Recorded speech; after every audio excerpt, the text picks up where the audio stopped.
여러분의 가정은 그럴지 모르겠지만 주일 아침만 되면은 자녀들과 좀 기싸움이 일어나는 가정이 좀 있는 걸로 알고 있습니다.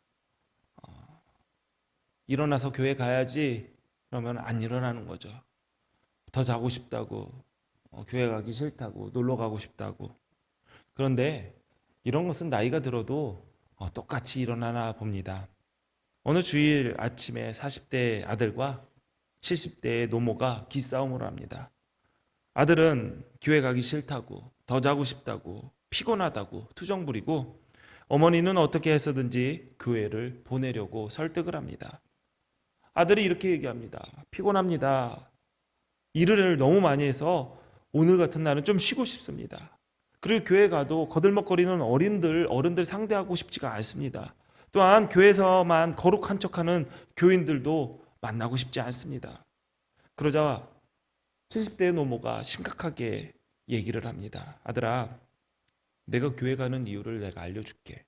첫째, 주일에 피곤해도 주일은 지켜야 돼. 그리고 교회는 사람을 보고 다니는 것이 아니라 하나님 보고 다니는 거야. 그리고 셋째, 너가 오늘 교회 안 가면 오늘 설교는 누가 하니? 담임 목사가 교회 가기 싫다고 엄마한테 투정 부린 겁니다. 실제로 있었던 일은 아니겠지만 목사도 교회 가기 싫은 이유가 있을지도 모릅니다. 어디서 아멘 소리가 들린 것 같은데요. 저는 그렇지 않습니다. 네. 사람들이 교회에 가기 싫어하는 이유 여러 가지겠죠. 그러나 그 중에서도 사람 때문에 교회에 가고 싶지 않다라고 하는 사람들이 꽤 있습니다.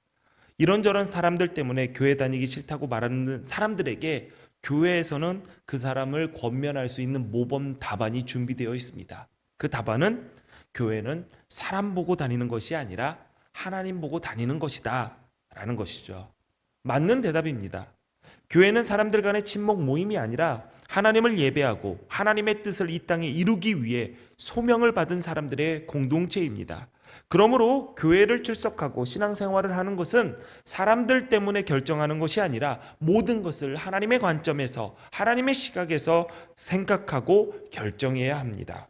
그러면 다시 묻겠습니다. 여러분, 교회를 사람 보지 않고 다니고 하나님 보고 다닌다. 사람을 보고 다니지 않고 하나님을 보고 다녀야지라는 말에 동의하신다면 여러분, 그건 궁금하지 않습니까?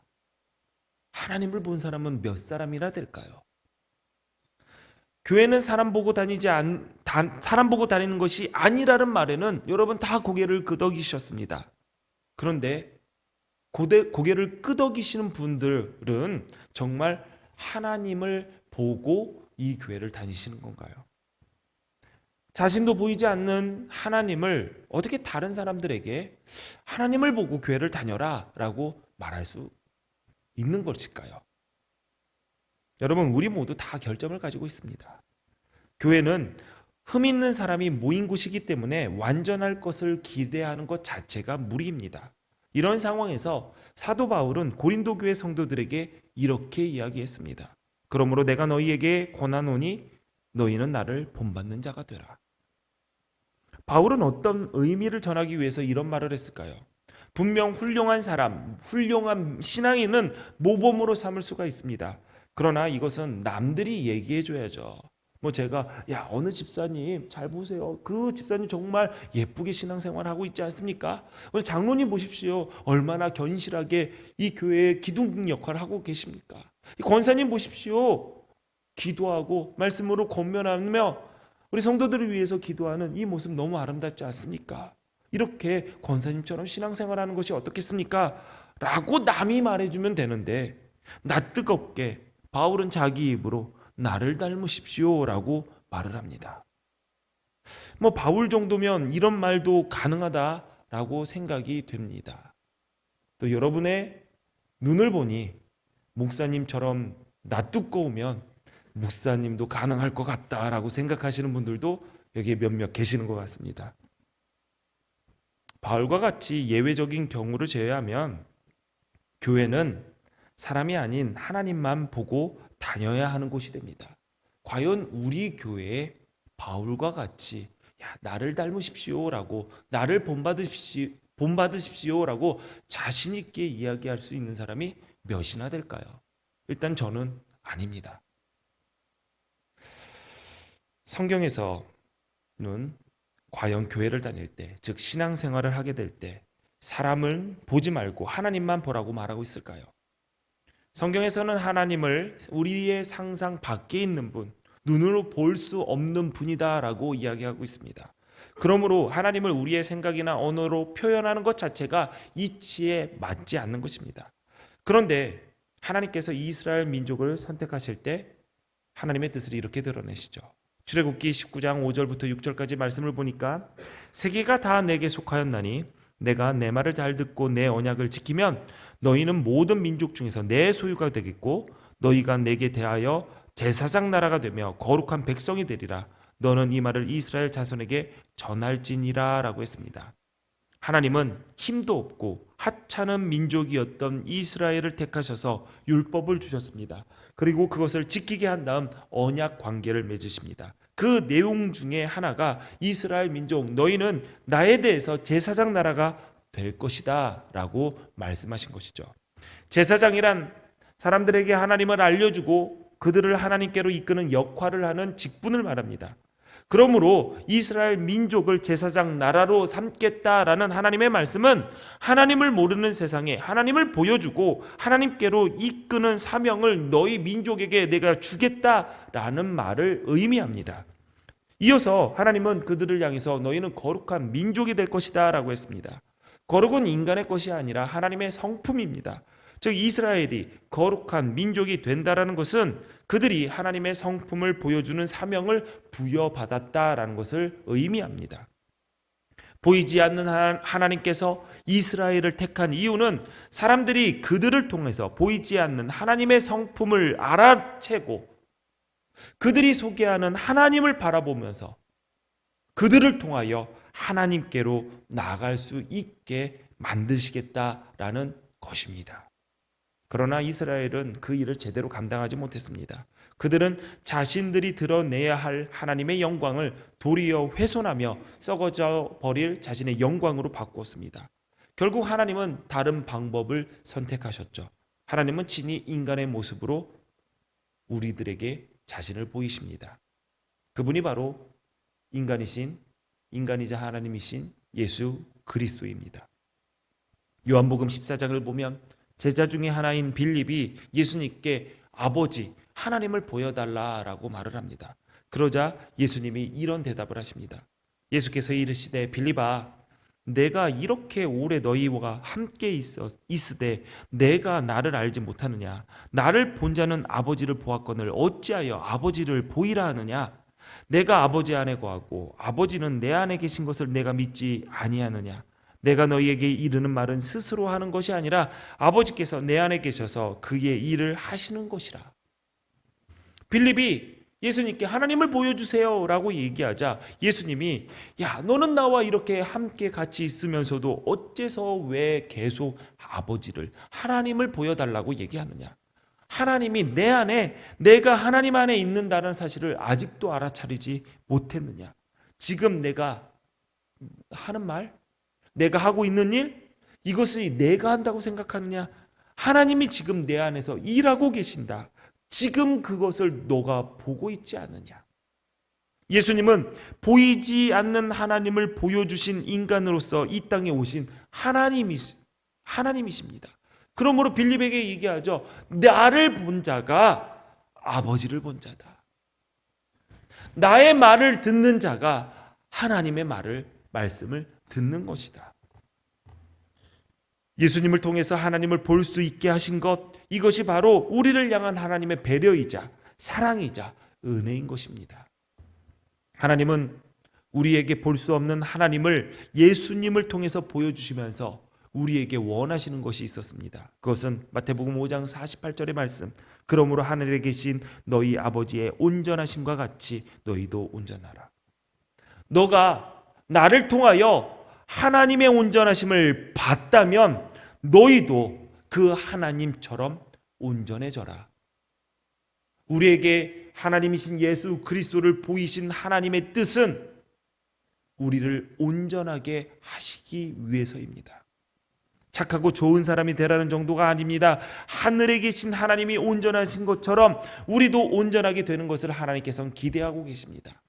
나에게 온전이라고는 전혀 어울릴 것 같지 않은 내 남편에게, 내 아내에게, 온전은 둘째치고 내 말이라도 조금 잘 들었으면 하는 내 자식에게, 맞습니다. 하나님은 그들에게 예수님처럼, 하나님처럼 온전해져라 라고 말씀하고 계십니다. 바울 역시 에베소서 5장 1절 2절을 통해서 이렇게 말을 했습니다. 그러므로 사랑을 받는 자녀같이 너희는 하나님을 본받는 자가 되고 그리스도께서 너희를 사랑하신 것 같이 너희도 사랑 가운데 행하라. 보이지 않는 하나님이 우리가 볼 수 있도록 예수 그리스도로 오셔서 우리를 사랑하시고 우리 죄를 대신 치르기 위해 십자가에서 죽으시고 하나님의 사랑을 완전하게 드러내셨습니다. 이러한 놀라운 사랑을 통해서 하나님의 자녀가 되었다면 이제 사랑을 받는 자녀답게 하나님을 본받는 자가 되어야 됩니다. 하나님께서는 보이지 않는 하나님을 보잘것없는 민족이었던 이스라엘을 통해서 자신을 보여주려고 하셨던 것처럼 이제 예수 그리스도를 통해서 하나님을 본 성도들, 하나님의 자녀가 된 성도들이 각자의 삶을 통해서 하나님을 드러내기를 바라시고 또한 그것을 명령하고 계십니다. 이 사실 머리로는 이해할 수 있지만 이해된 것을 내 삶에 대입하고자 하니 한두 가지가 삐걱거리는 것이 아닙니다.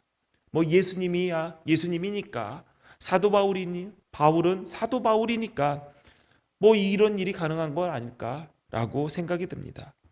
역시 하나님의 일은 좀 되는 사람이나 가능한 일로 보여지곤 합니다. 성경에선 우리처럼 보통 사람이 시도할 만한 일들이나 아주 평범한 사람이 하나님을 본받는 것, 하나님의 온전하심을 따라 온전함을 이룬 그러한 성공 사례는 없을까? 오늘 본문에 나와 있는 초신자들의 교회, 평범한 교회, 데살로니가 교회 성도들이 바로 그 성공 사례가 됩니다. 데살로니가 교회는 안디옥 교회에서 파송받은 바울과 바나바의 첫 선교 여행 때 세운 교회입니다. 안디옥 교회가 서기 45년에 세워졌고 데살로니가 교회가 한 3, 4년 뒤에 세워진 것을 보면 데살로니가 교회는 서기 한 48년, 49년에 설립된 걸로 보여집니다. 이렇게 교회가 세워진 후에 1년 반쯤 후에 바울은 데살로니가 교회에 편지를 보냅니다. 그것이 바로 데살로니가 전서입니다. 우리가 본 신약 성경 27권 중에서 가장 저장 연도가 빠른 것이 데살로니가 전서입니다. 이 편지를 보면 데살로니가 성도들의 믿음이 어떠했는지 알 수가 있습니다. 오늘 본문 6절에서 8절까지를 보니까 또 너희는 많은 환난 가운데서 성령의 기쁨으로 말씀을 받아 우리와 주를 본받는 자가 되었으니 그러므로 너희가 마게도냐 아가야에 있는 모든 믿는 자의 본이 되었느니라. 주의 말씀이 너희에게로부터 마게도냐와 아가야에만 들릴 뿐 아니라 하나님을 향하는 너희의 믿음의 소문이 각처에 퍼졌으므로 우리는 아무 말도 할 것이 없노라. 바울은 그들의 신앙이 우리와 바울과 바나바와 주님을 본받는 사람이 되었다라고 표현합니다. 이들은 하나님을 믿은지 복음을 받아들은지 길게 봐야 1년 반밖에 되지 않은 초신자들이었습니다. 그러나 신앙적으로 미성숙할 것 같다라고 생각되어질 수 있는 그들이 예수님을 본받았을 뿐만 아니라 마게도냐와 아가야에 이르는 꽤 넓은 지역까지 신자들에게 모범이 되고 있다라고 했습니다. 서로에게 본이 되어주고 모범을 보여주기 시작한 것이죠. 바울은 그들을 향해서 더 이상 할 말이 없다, 더 이상 해줄 말이 없다 라고 칭찬을 했습니다. 초대교회의 성장은 특별한 배경이나 조직, 프로그램 등으로 설명할 수 없는 놀라운 현상입니다. 그러나 비밀은 있습니다. 초대교회가 박해 속에서 무서운 속도로 뻗어나갈 수 있었던 이유는 예수님을 본받은 사람들이 또 다른 사람에게 모범이 됨으로 서로 본받는 일들이 동시다발적으로 이루어졌기 때문입니다. 사도 바울 스스로 예수를 본받으면서 자신이 가르쳤던 이들에게 나를 본받아라 라고 말했고, 그렇게 가르침을 받았던 그 성도들은 다시 예수님을 본받는 바울을 본받으면서 다른 이들에게 모범이 되었던 것이죠. 데살로니가전서 2장 14절에 보니까 형제들아 너희가 그리스도 예수 안에서 유대에 있는 하나님의 교회들을 본받은 자 되었으니 그들이 유대인들에게 고난을 받음과 같이 너희도 너희 동족에게서 동일한 고난을 받았느니라 라고 했습니다. 데살로니가 교회는 예수님과 바울을 본받는 것뿐만 아니라 그들보다 앞서 세워진 예루살렘 교회 공동체를 본받고 있었습니다. 이 본받음은 개인의 차원을 넘어서 공동체에 이르고 있습니다. 데살로니가 교회는 예루살렘 교회가 고난 속에서 예수님에 대한 믿음과 충성을 놓치지 않고 어려움을 이겨낸 것을 보았습니다. 그 모범을 보면서 지금 현재의 우리의 고난을 박해 속에서 예루살렘 교회가 예수를 붙잡았던 것처럼 그들 또한 예수를 붙잡았던 것이죠. 그렇게 예루살렘 교회를 본받았던 데살로니가 교회도 또 다른 교회의 본이 되었던 것입니다. 이렇게 하나님의 공동체는 지난 2000년 동안 고난과 유혹을 이기며 끝까지 주님께 충성하며 보이지 않는 하나님을 자신의 삶으로 담아낸 신앙의 동료들, 신앙의 선배들, 신앙의 후배들을 통해서 하나님을 보고 보이지 않는 하나님을 만나고 예수님을 따랐던 것입니다. 성경은 사람을 보지 말고 하나님 보고 신앙생활해라 라고 말하지 않습니다. 오히려 반대로 하나님은 보이지 않으니 사람을 보고 하나님을 믿으라 라고 가르치고 있습니다. 오늘 이 시대를 살아가는 우리에게도 예수님은 우리 아버지 되신 하나님이 온전하신 것처럼 우리도 온전할 것을 명령하고 계십니다. 사도 바울 역시 내가 그리스도를 본받는 사람인 것처럼 너희도 사도 바울을 본받는 사람이 되라고 가르치고 있습니다. 그런 가르침대로 살았던 데살로니가 교회는 예수님을 본받고 마게도니아와 아가야 사람들에게 본이 되었습니다.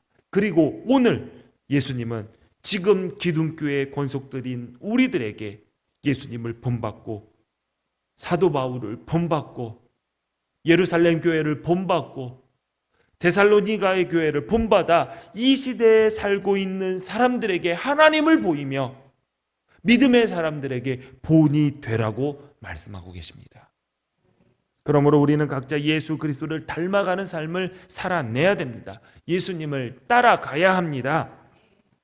구원받았다라는 것은 예수님을 따르는 삶을 산다는 것을 의미합니다.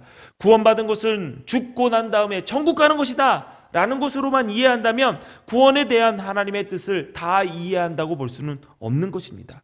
구원은 죽고 난 다음에 이루어지는 나중 일이 아니라 지금 예수님을 따라가며 하나님의 온전하심을 닮아가며 이루어 나가는 현재의 일이기도 합니다.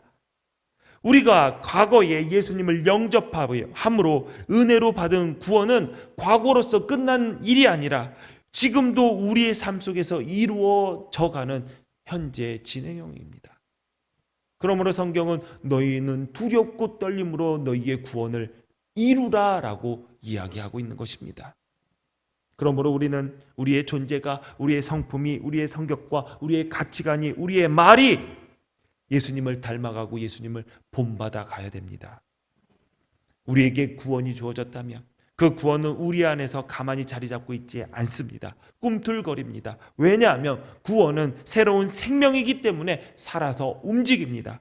그래서 우리를 움직이게 만들고 변하게 만듭니다. 예수님을 닮게 만듭니다. 거짓된 구원, 가짜 구원이나 우리 속에서 이렇게 얘기하죠. 너희 이제 구원 받았으니까 됐어. 그냥 이렇게 살다 죽어서 천국 가면 돼. 이렇게 가만히 내버려 두지만 진정한 구원은 그렇지 않습니다. 우리를 하나님의 뜻에 움직이게 만듭니다. 그러나 이 일은 우리가 가만히 있는데도 되는 일이 아닙니다. 예수님을 알지도 못하는데 어떻게 닮고 싶은 마음이 생기며 또 어떻게 닮을 수 있겠습니까? 오늘날 그리스도인들에게 정말 재앙과 같은 일이 하나 있다면 그것은 예수님을 잘 모른다라는 것입니다. 그리스도인인데 그리스도를 잘 모릅니다. 모르는데 알려고 하지도 않습니다. 미국의 한 신학교에서 수업 시간에 예수님에 대해서 한번 생각해봐라. 예수님은 어떻게 생길 것인가 한번 그려봐라 라고 그림을 이렇게 종이를 줬다고 합니다. 교수님이. 그랬더니 그려요.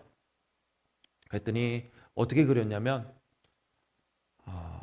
아프리칸 미국인들은 예수님을 검은 피부로 그렸습니다.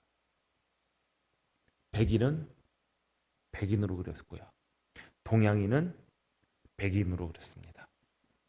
왜 그런지 모르겠지만 아무튼 그렇게 그렸어요. 예수님의 모습이 대부분 단발머리든가 아니면은 긴 머리, 어깨까지 온 머리, 묵지 않는 머리, 그리고 곱슬이에요. 수염은 없고 항상 면도가 깔끔하게 된 곱상한, 그렇게 그려놓는데요. 근데 사실 예수님은 중동에서 살았던, 팔레스타인 지방에서 살았던 사람이고, 우리는 대충 압니다. 그쪽 사람이 어떻게 생긴지. 근데 아무도 그렇게 그리지 않았다는 거예요. 한 가지 더 물어봤답니다. 너가 생각하는 예수님의 성격, 예수님이 좋아하는 음식, 예수님이 좋아하는 드라마, 그런 걸 한번 쫙 적어봐라. 그랬더니 거기서 수업 받는 학생이 막 써봤대요. 음식은 뭐가 좋아하고 성격은 뭐 이렇고 뭐 이렇게. 그래? 그 뒤편에 네가 좋아하는 음식, 네가 좋아하는 드라마, 너의 성격을 써봐라. 예수님과 자기가 일치가 되는 거예요. 여러분들도 마찬가지일 겁니다. 예수님에 대해서 제대로 알지 못하면 우리가 예수님을 닮는 게 아니라 예수님을 날 닮게 만듭니다. 이것이 교회의 착각, 교회의 재앙과 같은 일입니다. 그래서 각 교회에서 예수님을 제대로 알지 못하고 예수님에 대해서 제대로 따르지 못하는 교회들은 항상, 그런 신앙인들은 항상 나의 얘기를 예수님의 얘기로 바꿔서 얘기합니다. 그래서 싸우고 분란을 일으키고 세상 사람들에게 비난을 받는 것이죠. 예수님을 닮으려면 예수님을 알아야 됩니다. 흔하게 착한 사람? 아니에요. 화나는 일 참고 이해하고 배려해 주는 거, 그게 예수님 닮는 일이라고 생각하십니까? 그러면은 성경에 나와 있는 예수님 화날 때 어떻게 하셨는지 여러분 어떻게 해주죠? 성전에서 엎은 거. 어떤 목사님이 하도 불같이 화를 내길래 제가 그랬어요. 목사님 좀 성질 좀 그만 내세요. 친한 목사님이니까. 그러니까 그분이 멋쩍어 하면서 웃으면서 얘기를 해요. 내가 예수님 닮아서. 무슨 소린가 했더니 예수님이 엎었다는 거예요. 그래서 저도 자기도 없는데요. 말이야 방구야. 네. 사실 예수님 보면은 욕도 잘하셨어요. 먹는 거 좋아하셨고요. 우리가 성경을 볼 때 예수님이 욕하신 걸 보면은 그냥 성경이니까 독사의 자식들아 라고 했지만 이거를 우리의 말과 언어로 번역을 한다면 동물 농장이 되는 거죠. 네, 동물의 자녀들이 막 등장하게 될 겁니다. 예수님도 조금 그렇게 착하지만은 않았던 것 같아요. 제자들이 헛소리하면 엄청나게 무한을 주셨고요. 오늘 빌림만 봐봐요. 야, 지금 나랑 함께 있는데 나보고 지금 아버지를 보여달라고? 미친 거 아니야? 하면서 왜 이렇게 말귀를 못 알아들어? 하면서 무한도 엄청나게 주신 것 같아요. 재물 때문에, 권력 때문에 예수님을 따르기를 주저하는 사람들, 그래 배려해 줄게, 기다려 줄게 아니라 그냥 놓고 갔습니다. 천국에 어울리지 않아. 그러므로 우리가 성경에서 가르치는 것을 집중하지 않고 예수님에 대해 배우지 않고 예수님을 닮는다는 것은 예수님을 닮는 것이 아니라 내가 만들어낸 예수님이라는 사람을 닮아가는 것에 불과한 것입니다. 그래서 우리는 말씀을 잘 봐야 돼요. 성경을 통해서 예수님이 어떠한 분이신지 배우고 익히는 것에 게을러서는 안 됩니다. 한 가지 우리가 더 기억해야 될 것이 있습니다. 우리가 예수님을 닮기 시작한다면 이를 막기 위해서 사탄의 세력도 움직인다는 사실입니다.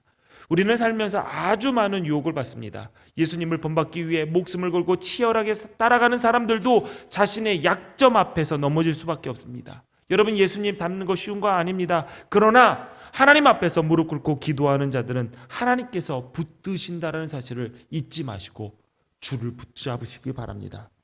그런 면에서 우리들에게 필요한 것은 회개입니다. 회개는 단순히 잘못했다라고 말하는 것이 아닙니다. 회개란 자신의 잘못된 방향을 인정하고 하나님의 은혜에 의존하는 그리스도인의 삶의 방식입니다. 만약 우리에게 회개가 사라진다면 그것은 우리가 죄를 짓지 않아서가 아니라 우리가 잘못된 방향으로 가고 있다는 감각을 잃어버렸거나 더 이상 하나님의 은혜에 의존하지 않는 상태에 빠져버렸기 때문입니다. 죄에 대한 후회로 그치는 것이 아니라 회개는 하나님의 은혜를 구하는 것입니다. 우리에게 이것이 소홀해지면 예수님을 따르는 삶 속에서 어느 순간 굉장히 치명적인 공격을 당하고 돌이킬 수 없는 실수를 하게 됩니다. 또 두 번째로 본이 되는 공동체로서 해야 할 일은 그리스도께만 충성하는 것입니다. 성경은 교회를 그리스도의 몸이고 예수님은 교회의 머리가 되신다라고 말씀하고 계십니다. 그러므로 손발이 된 우리 교회 지체들은 머리이신 예수님께 충성해야 됩니다. 머리가 움직이라는 대로 움직이고 머리가 움직이지 말라면 가만히 있어야 됩니다. 멋대로 움직이는 손발을 가진 사람이 있다고 한번 상상해 보십시오. 혹시 여러분의 몸이 내 의지와 상관없이 손과 발이 마음대로 움직이고 입이 막 아무 말이 튀어나간다고 상상해 보십시오. 이거 얼마나 힘듭니까? 이 부분이 많은 교회들이 실수하는 부분입니다. 교회가 머리 대신 예수님을 제쳐두고 손발이 원하는 일을 찾아 나선다면, 그 일을 한다면 그 교회는 난장판이 될 수밖에 없습니다. 우리는 예수님을 닮아야 할 뿐만 아니라 그분께만 충성해야 됩니다. 그렇게 충성할 때 예수님이 우리에게 원하시는 그것은 바로 서로 사랑하라는 것이죠. 에베소서 5장 1절 2절 그러므로 사랑받는 자녀같이 너희는 하나님을 본받는 자가 되고 그리스도께서 너희를 사랑하신 것 같이 너희도 사랑 가운데서 행하라. 서로 좋아 죽고 못 사는 것을 사랑이라고 할 수 있으나 사랑의 더 큰 의미는 부족하고 문제 많고 흠이 있음에도 불구하고 덮어주고 사랑하라는 것이죠. 교회는 사람들에게 흠이 있어도 그 흠을 품는 법을 배운 사람들의 모임입니다. 교회는 자신의 흠을 덮어준 사람들이 또 다른 사람들의 흠을 덮어주며 성장하는 것이죠. 예수님께서도 그러셨습니다. 민족의 배신자였던 세리를 제자로 받으셨습니다. 경멸의 대상이었던 창녀와 돌로 쳐 죽임을 당할 여인을 정죄하지 않으셨습니다. 내가 사랑해야 할 상대를 적으로 규정하고 내가 품어야 할 이웃을 사탄으로 몰아가며 공동체를 분열하고자 하는 영들에 대해서 우리는 단호하게 대처해야 됩니다. 우리도 교회에서 그 예수님의 모습을 배우고 사랑의 훈련장으로서 이 기둥교회 공동체를 세워나가야 합니다. 그런데 모든 문제를 덮어주는 것은 사랑이 아닙니다. 사랑은 덮어서 그 문제를 곪게 만드는 것이 아니라 건강하게 세우는 것입니다. 잘못되는 길을 가는 것을 보고 사랑으로 덮어준다라고 말하며 방치한다면 그것은 그 상처를 더욱더 악화시키는 것이죠. 사랑은 잘못을 이야기해 줄 수 있어야 됩니다. 그것을 고칠 수 있도록 기다려주고 도와주는 겁니다. 썩었다면 과감하게 도려내는 것도 사랑입니다. 교회는 서로 사랑으로 지켜주고 세워주는 공동체입니다. 이것을 통해 교회는 그리스도께 충성할 수 있게 됩니다. 또한 교회는 모든 것을 머리 대신 예수님께 물어야 됩니다. 우리가 사는 사회의 정치 체계는 민주주의입니다. 민주주의의 가장 중요한 요소 중에 하나는 다수결의 원칙이죠. 우리가 투표를 하는 것도 이 다수결의 원칙 가운데서 투표를 하는 겁니다. 이상적이라고 말할 수 있는 이 제도는 교회에서는 절대로 이상적으로 적용될 수가 없습니다. 교회는 교회 구성원이 주인이 되는 민주가 아니라 하나님이 주인 되시는 신주입니다. 그러므로 교회의 의사 결정에서 가장 중요한 것은 이를 통해서 교인들이 얼마나 기뻐하나, 얼마나 유익이 있나, 얼마나 많은 교인이 이 일에 함께하고 좋아하나, 이것이 아니라 하나님을 어떻게 드러낼 것인가, 하나님을 얼마나 유익하게 할 것인가, 하나님 나라에 얼마나 내가 기여하는가, 또한 하나님이 이 일에 얼마나 기뻐하시는가, 그것을 고민해야 되는 것이 바로 교회 공동체입니다. 그래야 세상 사람들이 교회에서 하는 일을 통해서 어렴풋이라도 보이지 않는 하나님을 볼 수 있게 되는 것입니다. 마지막으로 교회와 그리스도인은 각자의 단계에서 본이 되어야 됩니다. 데살로니가 교회가 세워진 지 1년 반밖에 지나지 않았는데 예수님을 안지 1년 남짓 된 사람들이 어떻게 본을 보일 수 있을까요? 얼마나 대단한 일을 이룰 수 있었을까요? 그렇게 대단한 일 이루지 못했을 겁니다. 그런데 바울은 이렇게 얘기했죠. 야, 더할 말이 없다. 너에게 해줄 말이 없다. 정말 바울이 해줄 말이 없어서 그렇게 칭찬했을까요? 물론 해줄 말이 없을 정도로 칭찬할 부분은 있었습니다. 그 부분은 무엇이냐? 그것은 각자의 단계에서 예수님을 따르는 본을 보였다는 거.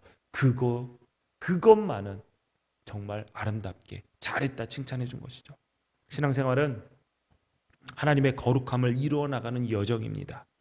게임으로 보면 예수님을 영접하고 레벨 1에서 시작되는 거예요. 그래서 차츰차츰 레벨을 올리는 과정이라고도 비유할 수가 있습니다. 레벨이 몇 단계까지 있는지는 모릅니다. 물론 셀 수 없이도 많을 겁니다. 그리고 우리가 지금 어느 단계에 있는지는 모릅니다. 누구는 레벨 1에 있을 수 있고요. 누구는 레벨 10, 누구는 레벨 50, 누구는 레벨 100에 있을 수 있겠죠. 어느 레벨에 있든 어느 단계에 있든 우리는 그 단계에서 합당하게 본을 보여야 되는 것이죠. 물론 이 여정에 아직 참여하지 않는 자들에게도 당연히 본이 되어야 됩니다. 이렇게 자기 단계에서 본을 보이게 된다면 다음 단계에 내가 올라가도 내가 나눌 것과 본을 보일 것을 발견하게 되는 것이죠. 저는 아직 부족해요. 저는 아직 아는 게 없어요.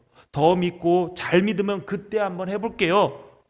혹시 여러분이 대선지자나 성자가 된 후에 무엇을 할 수 있을 것이다 라고 생각한다면 우리는 평생 누구에게도 본이 될 수 없을 뿐더러 그렇게 성장할 수도 없을 것입니다.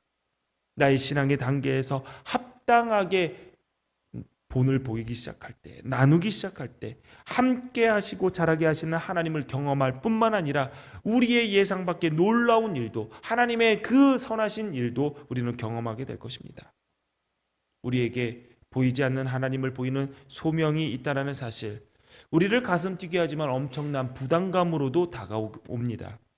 그러나 우리의 부족함을 잘 아는 하나님께서 우리에게 진정한 완전, 그것을 요구하시고 그것으로 본을 보여라 라고 말씀하시는 것일까요? 또 세상 사람들이 우리에게 보고 싶은 모습이 완전한 모습일까? 우리도 그렇게 한번 생각을 안 할 수가 없습니다.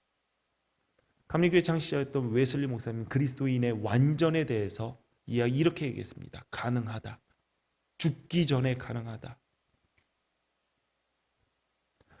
웨슬리 목사님 이야기한 것은 완벽을 이야기한 것이 아니라 자세를 이야기한 것입니다. 내가 끝까지 줄을 붙잡는 그 자세. 그것이 주님을 따르는 자의 온전과 완전인 것이죠. 바울도 데살로니가 교회를 향해서 야, 너네 정말 완벽하다. 결점 하나도 없이 완벽하다를 이야기한 것이 아니라 너희의 온전함은 바로 하나님을 붙잡는 그 자세, 그 여정, 너의 단계에서 너는 정말 충분히 예수 그리스도를 보이고 있구나, 닮고 있구나, 하나님을 보이고 있구나, 그 자세를 칭찬했던 것입니다. 마찬가지입니다. 우리도 저는 정말 예수님을 따라 살고 싶어요. 저는 정말 좋은 그리스도인이 되고 싶어요. 어느 단계에 있든지 하나님을 향한 그 진실함이 중요합니다. 우리의 할 일은 그 매 단계에서 진실함으로 예수님께 반응하는 것입니다.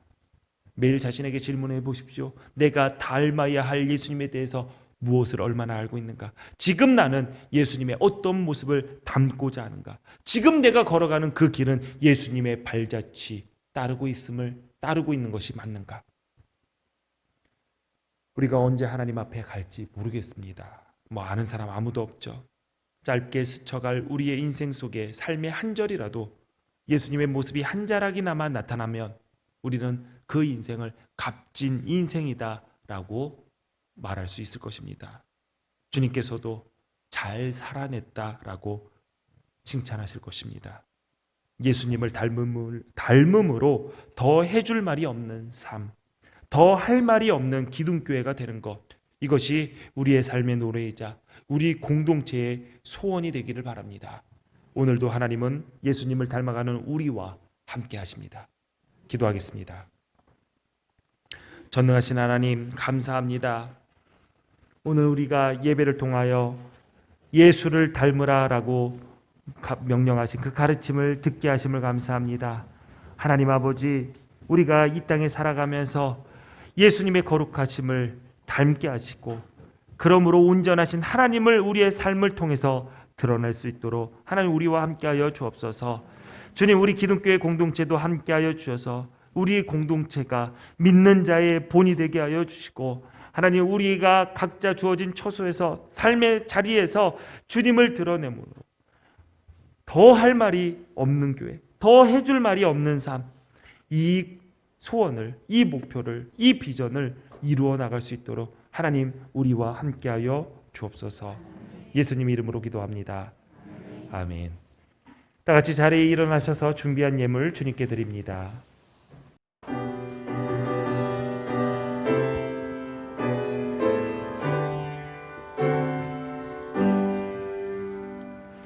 모든 것이 주께로부터 왔으니 이 예물을 주께 드리나이다.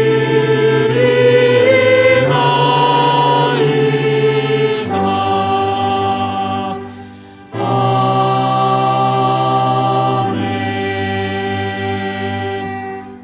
드려진 예물 위해서 기도하겠습니다.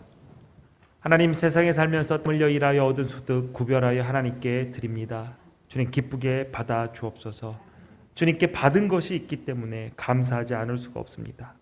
주신 사랑이 너무 크고 놀라워 찬양하지 않을 수가 없습니다. 이 베풀어 주신 복을 기억하며 이 예물에 우리의 삶과 감사와 마음과 모든 것을 함께 드려 봉헌합니다. 주님, 받으시고 주의 나라를 위해 아름답게 사용하여 주옵소서. 하나님, 우리 성도들 예수 그리스도를 닮아가는 이 믿음의 여정 잘 마칠 수 있도록 가정과 일터의 물질 때문에 어려움 겪지 않도록 때를 따라 돕는 은혜 늘 함께하여 주시고, 생애 순간순간마다 감사의 고백이 넘치게 하여 주시고, 하나님 순간순간마다 주님을 향한 하나님의 나라를 향한 헌신이 식지 않도록 하나님 그들의 마음을 붙잡아 주옵소서. 이 예물을 맡아 사용하는 기둥교회도 함께하여 주셔서 인간의 생각과 욕심이 아닌 하나님의 뜻을 이루는 일에 지혜롭게 사용할 수 있도록 인도하여 주옵소서. 우리 주님 예수 그리스도의 이름으로 기도합니다. 아멘.